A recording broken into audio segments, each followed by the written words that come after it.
Hi, I'm Elaine Gale, and I am sitting here with Rod Lathim, who has just published this book called Finding the Divine Child, A Journey of Spirit, Light, and Art. And I just finished it this morning, and I'm still reverberating from all the beautiful insight that I got from Rod about his life, about this area, about a lot of other artists that he's had the opportunity to work with, and just this legacy of light and art and illumination that he tracks in this journey. So I'm just so happy to be here talking with Rod about his new book. It's such an honor. So, Rod, would you like to say It's hello? great to see you. And we worked together. We worked together on your production of One Good Egg, which is how many years ago? It's 9 years ago. See, it doesn't feel like it's been 9 years, but it was an amazing journey also. It was an amazing journey. And I feel like that's part of what I really was feeling so much too, Rod, in this book is, like, as a kid in Nebraska, I never learned how to be an artist. I didn't have a lot of mentors or teachers in that area. And you came along in my life. It's such an amazing time, and were such an important artistic teacher for me. And I'll never forget that. Like, your legacy is now also part of me and my teaching in the world.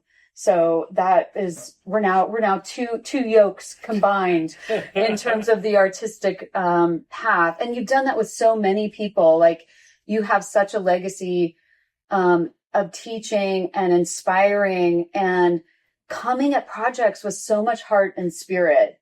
And I think that's part of what was so thrilling for me to read about, between Access Theater and Storm Reading and Unfinished Business and the Marjorie Luke Theater. I was wondering if you would share about some of these major projects that Spirit took you on a journey with. Yeah, it really has been, writing the book has been a great way to kind of take stock and look back. Because for most of my life, I just was plowing forward. It's like project, finish, next project. And it wasn't until I got to my early mid 60s that I started looking back and going, oh, wait a minute, where have I been? What have I done? How did all that happen? And in the process of realizing and being guided by Mary Ellen Kelly to her quote about me, which she gave to Cynthia Weishaupt, who wrote Storms and Illuminations, which is about Access Theater's history. It wasn't until then that I kind of put all the pieces together, and I realized that journey of all those projects, some of them are clearly understandably linked, and others are not necessarily linked, but I've been guided to do all of these projects, clearly been guided. And this is the first time I've kind of been public about the guidance and my connection to Spirit. I've always kind of left that for just very, very close friends.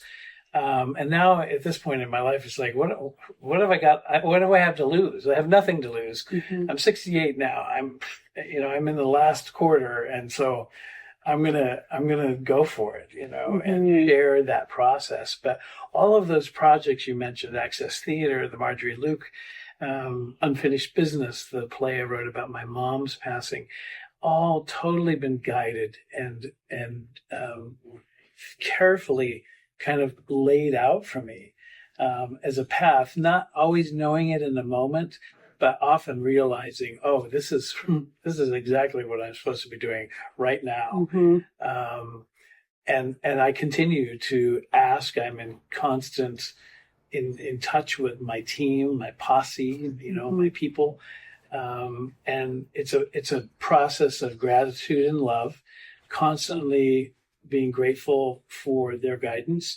I acknowledge them, often throughout the day, when I get up in the morning, when I go to bed at night. And that's been a really, really kind of central motivator and guidance for my path of all the projects I talk about in the book. There are many more, but I kind of chose these because they were most clearly driven by spirit. So war shirt. And war shirt. Mm-hmm. Yeah.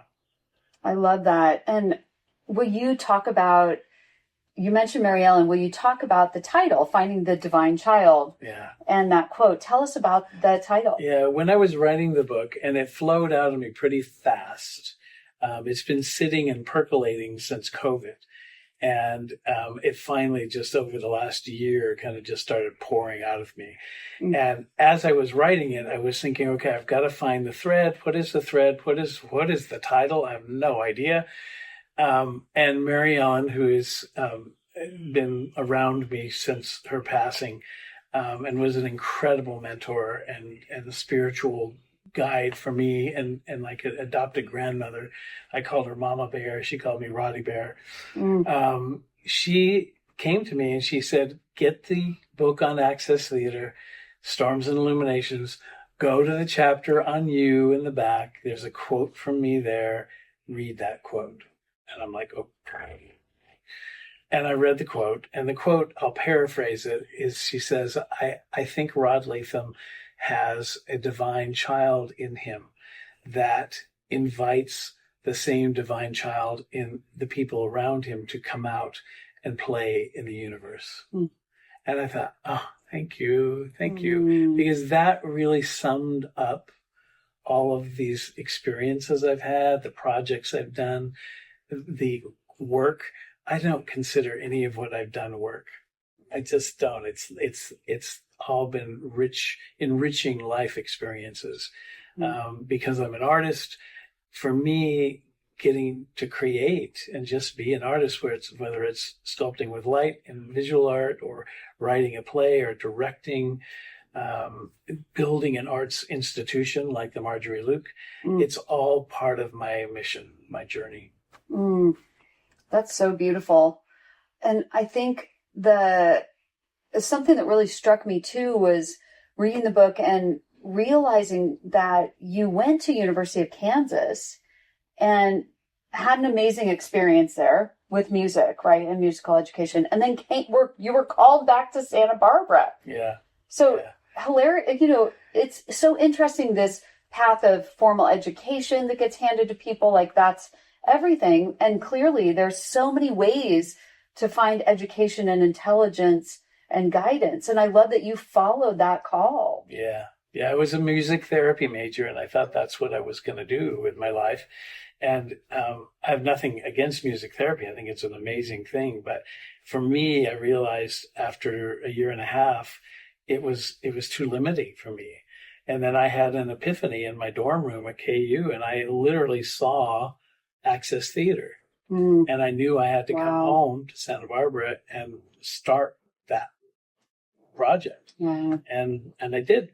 And it didn't take too long. I got hired by the recreation department at the city of Santa Barbara to do a talent show with people living with disabilities. Wow. And I said, okay, I'll take the job, but I don't want to do a talent show. I want to write an original piece for the people I'm going to be working with. And that's how Access Theater began. Wow. And working with Neil Marcus and storm reading. And I mean, just the legacy of Access Theater is incredible and so remarkable. But there's been so many legacies that you have here. And I have to say, the details about Santa Barbara and all the different kind of spirits and artists and landmarks are so rich and so interesting. Like you're a fourth generation Santa Barbara resident. Yeah. Wow. Well, that was a question I had since I'm coming here from Nebraska. I feel the richness of spirit and energy and creativity here. I was wondering if you can talk about the role of Santa Barbara in your heart and then in your lineage and as a character in the book. Yeah. Well, because I'm a native, this is home turf for me, and my roots here, as you mentioned, go deep. And so growing up, I didn't know anything other than Santa Barbara, and I didn't really value it fully until I started leaving and coming back, going to Kansas Right. for college and going, oh my God, no wonder people like Santa Barbara. It's amazing here. So, and over the decades, I've come to learn that there's great energy here. There's artistic energy. There are great writers, thinkers, artists, creators, world leaders have come here. Mm-hmm. And it's a great incubation place for great minds and great artists to create. Mm-hmm. So I know it has impacted me in really good ways, and continues to. And then there's Summerland, which is just the little town just south of here, which plays a big role in my book because it starts actually when I started working at the Big Yellow House when I was 15. I was in ninth grade, and I ran the wine cellar at 15, which people go, what? How is that possible? And I say, well, today it probably wouldn't happen. But then it's like, it happened. But that's where I met Hector, who I named, who was the spirit of this little boy who was in the cellar. And that was my first experience with spirit. And before that, if you would have asked me if I believed in spirits or ghosts, I would have said, no. Why would I believe in that? And as you probably saw in the book multiple times, I never say that I expect anyone to believe any of my personal experiences until they've had their own. I don't expect people to buy into until they've personally experienced what it's like to commune on both sides of the veil. It's extraordinary and wonderful, and I'm deeply grateful that I have the opportunity to do that. Not everybody does. And people will say, well, why are you able to do that? Why can't I do that? And I'm like, I don't have an answer for that. Mm-hmm. I do believe that we all have a mission here in this lifetime. And I know that my mission is to work with all those people on the other side that I have been working with for decades now, and take their lead, take their guidance. I talk about a number of things in the book where things have happened in my physical world that are directly influenced by energy from the other side. The Luda Maria Riggs story at the Libero. I love that one. She wanted to know where her plaque was on the Libero. And I went, there is no plaque with your name on it, Luda. And that day I went to the manager, David Asbell, and I said, will you work with me and see if we can make this happen? And he said, absolutely. And so I went back 4.5 months later. There's a bronze plaque on the front of the Libero acknowledging that Luda really is the mother of, the designer of the Libero Theater. And those are pretty extraordinary experiences. And I'm very grateful to be used as the go-between to help make good things happen. Mm-hmm. Yeah. Well, it's interesting, even, access theater, it's like also having access, to this invisible world of, spirits and energy and ancestors, that some people may not have a direct mediumship to, but they might feel,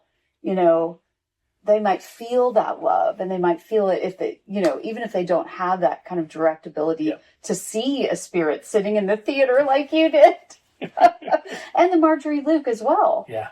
So I love that story. Will you talk to us a bit about the Marjorie Luke, which is such a big legacy project in this town as well. It's so incredible. Well, it was a perfect way for me to give back because I had done my years with Access Theater, and Access Theater was all about the community getting behind that project and that work. And for 18 years, the community really showed up. And so that was something that I needed to pay forward. And the Luke was kind of put into my lap. I got a phone call when I was directing a festival in Los Angeles from a parent who had a student at Santa Barbara Junior High. And she said, could you help us with this fundraiser event so we can try to get some new equipment for the theater? I said, of course. And that's where I went to school. That's where I got my start in theater. Marjorie Luke was my teacher. So I said yes. And then 14 years later, we created a board, a nonprofit. I oversaw the development and the design with the architects and the construction company. And it was a wonderful gift to me and a gift to the community to create this beautiful 808 seat theater that is used by the school now 22 years later. And it's used by over 150 organizations in town, arts and education programs. So incredible. It was a win-win for everybody. And Anthony Edwards, my dear friend Tony, was my lead donor, and we talk about it in the book about how he considers it also a gift to him. He said, this is a gift, And so we talk about gratitude. We talk about how important gratitude is in our lives, and how much gratitude is a two-way street. It's not just thanking somebody. It's like people love to be thanked and acknowledged, but it also is a two-way, gratification for ourselves when we acknowledge others. It's such an easy thing to do. It doesn't cost any money, and yet it's one of the most beautiful healing actions we can take is to share gratitude. So the Luke for me was my sharing gratitude with the community for being so good to me and to Access Theater. I think that's so beautiful. And then did Tony name it? Yes. Marjorie Luke? Yes, because he had naming rights with his gift. Beautiful. A lot of people said, well, why didn't he just call it the Anthony Edwards Theater? And he laughed at that. He said, Rod, you know me well enough. I would never do that. But I would call it the Marjorie Luke Theater. We both cried when he said that. I'm like, oh my God, this is so perfect. It's honoring an educator, which we need to do more in our world, because there's so many amazing educators and they're so underpaid and underloved. And so it was his way of acknowledging Marge's influence on him as a teenager, and helping him get his start in theater, and then going on to this huge career.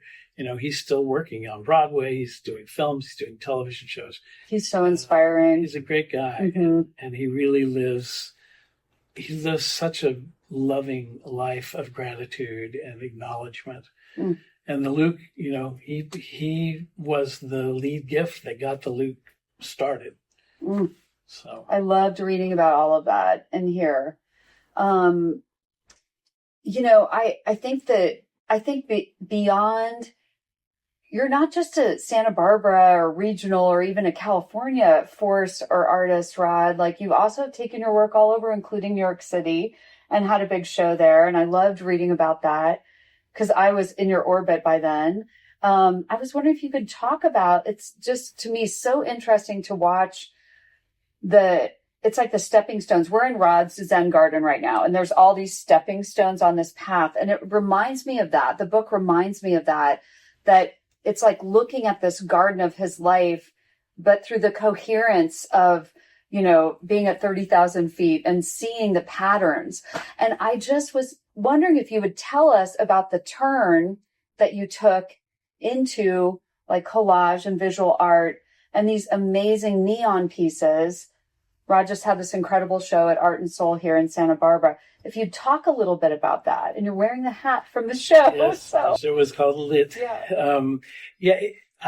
I never thought, in my earlier days that I was or could be a visual artist, because I was told as a young person in an art class one day that I couldn't draw, and the teacher scoffed at me, and it actually didn't.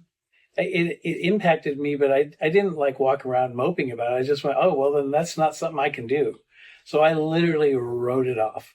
I'm not a visual artist. I can't do that. But music was what drove me. And then I got into theater, and that's how I expressed myself.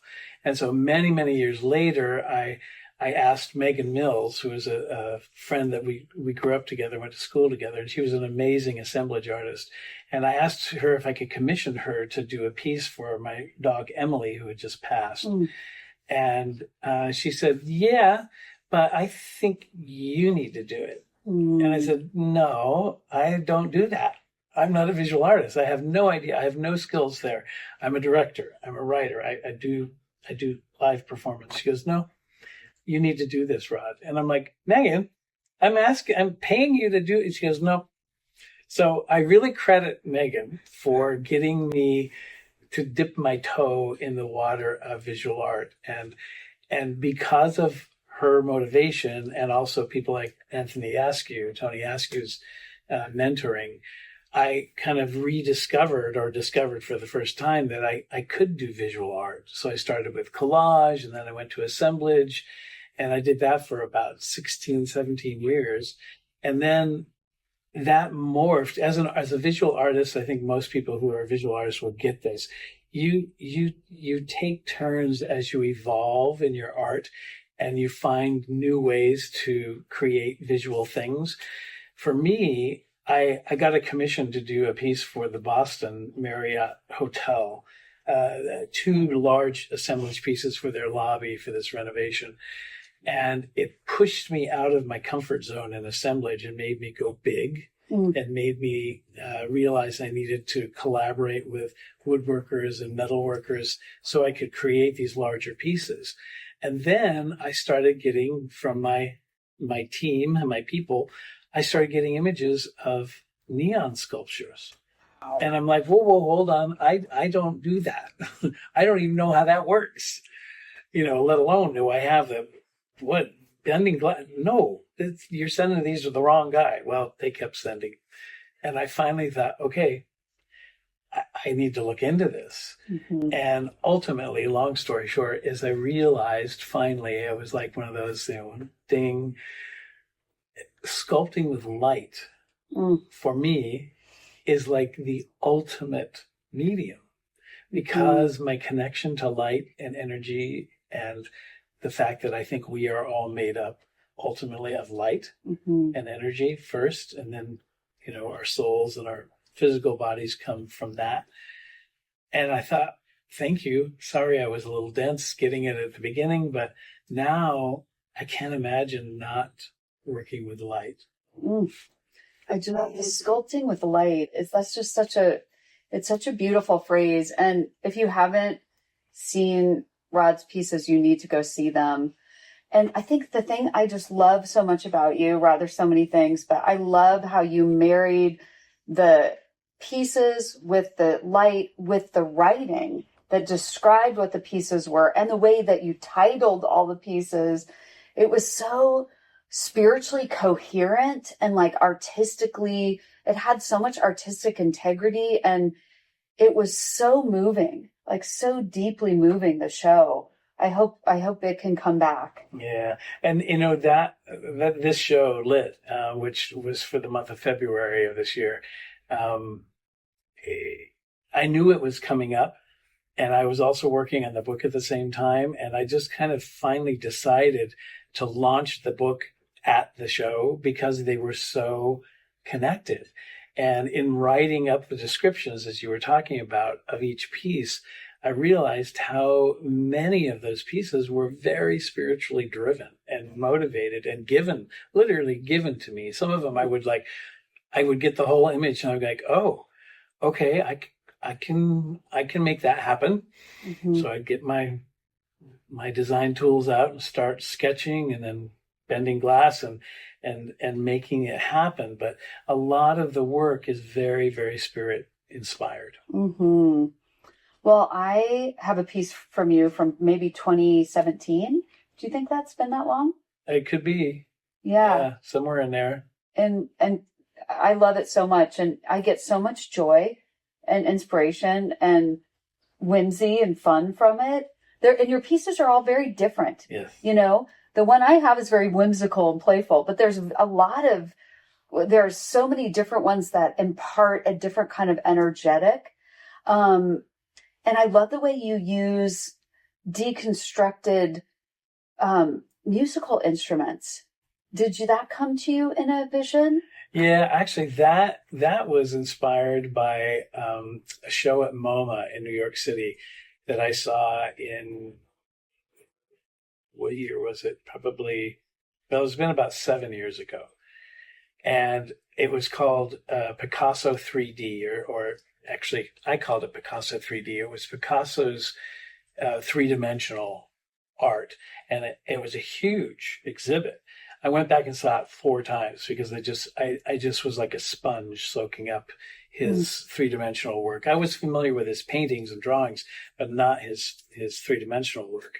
And it took him through stages of his creation process, from paper to cardboard to wood, ceramic, metal, and many of his pieces were deconstructed.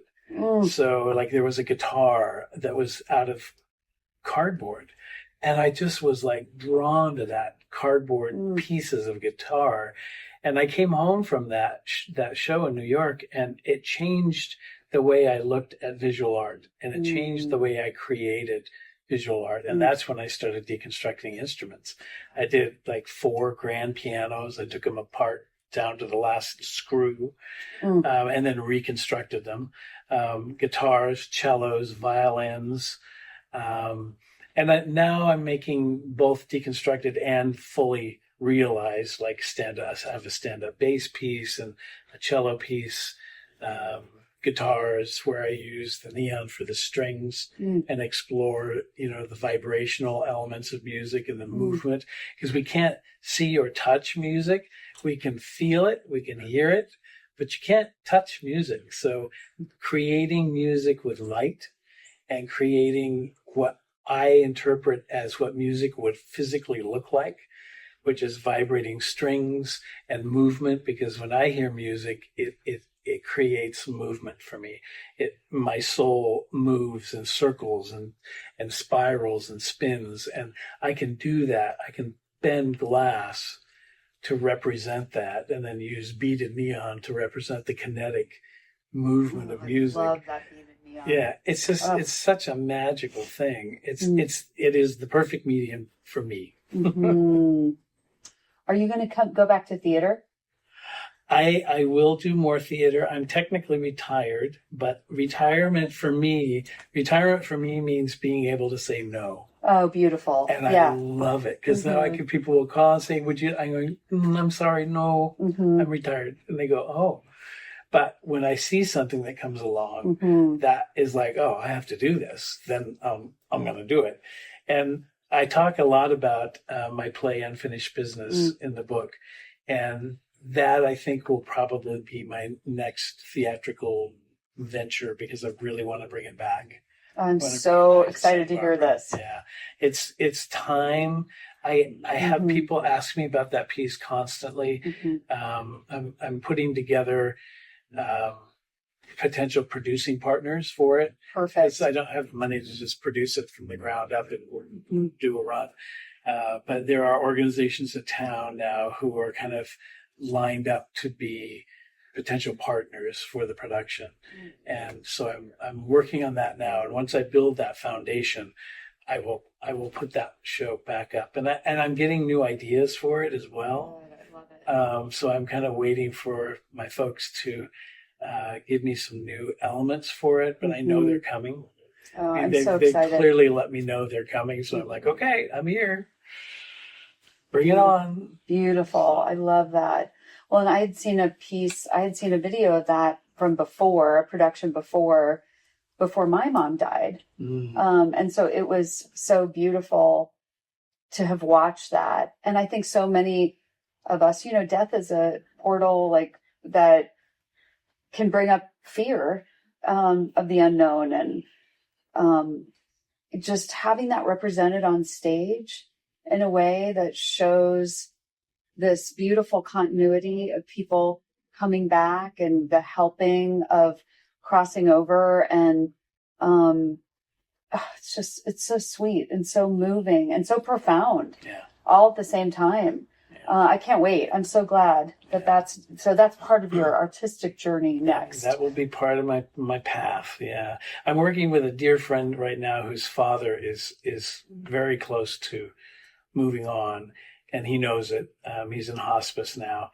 And my friend's been reading his dad my book. and his dad wants to get together with me, and I'm feeling like, oh, I got to get over there. But he's taking all this in because he knows he's getting ready to cross over. Mm-hmm. And I love talking to people about all the amazing things that happen in that experience. And people think of death as like, oh, weeping and moaning and grieving. And yes, it's about sadness and grief for those of us left behind. But as I'm convinced now with what I witnessed with my mom's passing, that I talk about in the play Unfinished Business, I think what happens in that moment is the most glorious, wonderful reunion and gathering of immense love and and protection and lifting up. So now when I talk to people about death, it's like, yeah, it's hard. It's very hard. Losing someone it's horrible. And I am so comforted by what I've experienced that happens on the other side, that it's a celebration. You know, it's never easy to lose someone, but I'm convinced that they are moving on to an amazing celebration of life review and moving on to the next step of learning. I love that. I remember I was in the room with my stepdad and my mom, and the automatic paper towel dispenser kept going off in the corner of the room. It was a huge room in the hospice. And I felt that, oh, it keeps going off because more people keep joining us, you know. We can't see them, but they're here. Every time somebody comes in. Yeah, I love that. That's so beautiful, Rod. I love that. And I'm curious too about, was there anything in the process of hanging your lit show and of writing Finding the Divine Child that surprised you, either in the process or the content? Well, I'm always joyfully surprised at what gets delivered to me, and watching how things unfold and watching that show unfold. I mean, I was excited about being at Art and Soul because it's a beautiful gallery, and it's the first time I've had a solo show with that many pieces. I had like 35 pieces in there. And to be able to put them all from my little house and my little studio all piled on top of each other and in closets and under beds and stuff, being able to put them all up and turn them on and have them have air and be able to see them myself for the first time, that was amazing for me.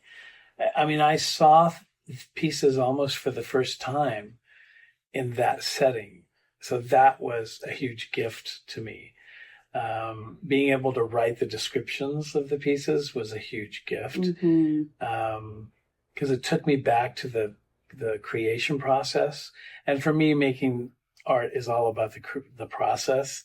When you're done, and people say, "Oh, how do you give them up and let them?" I was like, "It's okay. I want them to go have homes." It's the process that as you unfold and create a piece up until the end, when you plug it in and turn it on and go, yes, then I'm like done. I love enjoying it, but I love other people enjoying it. And when I move a piece on, that means I can make another one. It's so beautiful. Yeah, I love that. And I had a couple people say to me, "Don't launch the book during the show. That's too much. You need to let the book have its own focus and the show have its own focus." And I thought, yeah, I'm going to do it anyway because they just are so aligned. I talk about my art in the book, and there's photographs. I mean, the book, as you saw, it's got over 140 photos in it, like color photos. And so my life is a very visual life. The book is a very visual book. And I thought this all needs to happen at the same time. It made things tricky and complicated, but it worked. And, it totally worked. And I think too, like the spirit of the divine child, like you can see your playfulness in the space of the show. You could feel all this playfulness. Even the play of deconstructing a violin and like reconstructing it with light and neon and, you know, description and a title. I can feel that divine child in you playing with all the different pieces in the room and all the mediums. So to me, it just made so much sense. And then the collage piece about your dad, maybe if you can mention that as well. And I could feel too your parents in the room and your grandma and Mary Ellen, just all the people that have contributed to you as an artist. It's like all these stepping stones, like we're all gathered together there. So to me, yeah, it made so much sense. And A Journey of Spirit, Light, and Art was exactly what the show was. So the synergy was very powerful, I thought. You asked a question in there, and now I want to go about back to the collage piece. Oh, yeah, for Dad. I loved that. Yeah, there was a piece I put in the show that wasn't for sale, but I wanted to include it because I dedicated the book to my dad, to Reg. And right after he passed, I sat down with a piece of watercolor paper and a pencil, and I just started writing words and phrases. And it was like just a free flow of thank you, right down. They weren't necessarily connected. They were just random thoughts and phrases and inspirations. And so I wrote them all down, and then I tore them out of the paper and made this kind of three-dimensional collage of all of these words and phrases and framed it. And I put that there because they were messages from Spirit, as are so many of the pieces in that show and so many of the pieces I've made in the last few years. And people loved that. People took pictures of it, which I was happy to have them do. And now I'm making some more like it. That one I'm going to keep because that was the original inspiration. But I sat down about a week and a half ago and I thought, you know what, I'm going to try this again. And I bought a piece of beautiful, heavy watercolor paper, and I got my pencil sharpened, and I went again, and it flowed, and I got new words and new phrases, and I've made 3 new pieces. They're a little bit smaller. They're about this size, and they're being framed right now. Oh, I love it. What was that piece called in the show? Messages from the Spirit. Yeah, I love that. Spirit, yeah. I got to look at it with my dad, who was in town from Nebraska. And that was really meaningful, you know, just all these legacies we're all living, right? These ancestral lines. I love that you're making more of those. Those are so beautiful. Will you write another book? Probably. Good. I don't know what it'll be yet, but when I get the guidance and motivation, I know it will come through in the time it's supposed to come through. Oh, they just said it's probably going to be centered around unfinished business. They do that. They'll go, excuse me. It's going to be about, I'm going, okay, got it. I'll keep an eye out for that. Part of the interview. It just makes sense. Yes. That's great. I love that. Oh, good. Perfect. Good. So I do want to mention for people who are watching this video that if you're interested in the book, it's horrible salesmanship here, but here we go. How can we get a copy of it? That's one of my questions. If you're in Santa Barbara, they are available at Chaucer's Books. They're available at Tecolote Books in Montecito and Farm to Paper in Summerland. And they're also available online on Amazon as a print book. You can order a print book or you can order the digital book if you are a Kindle person, if you like reading books on your devices. And I also recorded the audio book for this book. It has not been uploaded yet. I'm trying to finish proofing it, but it's all recorded, and it will go up and be launched, probably available in March, end of April, early May as an audiobook. Oh, I love that. Oh, I love that that's going to be in your voice. Yeah. That's fantastic. And it was really fun to read it because I could read it the way I wrote it. And I did one other audiobook about a year and a half ago, Neil Marcus's autobiography, and it was an amazing journey. Wow. And a lot of work, but I learned so much doing that book that by the time I started recording this book, I just felt like, okay, here we go. And it flowed really beautifully, and I'm really pleased with it. Oh, I love that. I want to hear that one too. Yeah. Yeah. Well, I think that also strikes me, Rod, about you is that you're so humble and you're such a beautiful, you're like a world-class learner. You know, it's like whatever you're doing, it's like you're getting something out of it. You're learning something. And I think to me, there's this shamanic principle of acknowledging the source. And I think you do that so beautifully in all of your work, and that all of us are part of an artistic lineage. And I'm just so grateful to be part of your artistic lineage. Just so glad to have found you, that our paths have crossed, and to have read your book and understand all these pieces, all these stepping stones in the garden of your artistic life. And I'm so excited to see what you're going to do next. So thank you for who you are and who you've been in my life and in our community and as an artist in the world. Thank you. Thank you so much for taking the time to talk to me about this. And I hope we get to work together again. Me too. I do too. 2 good eggs at it again. Yay. This is Rod's book. Please go read it. It's so amazing. And thank you, Rod. Thank you. Thank you all for watching.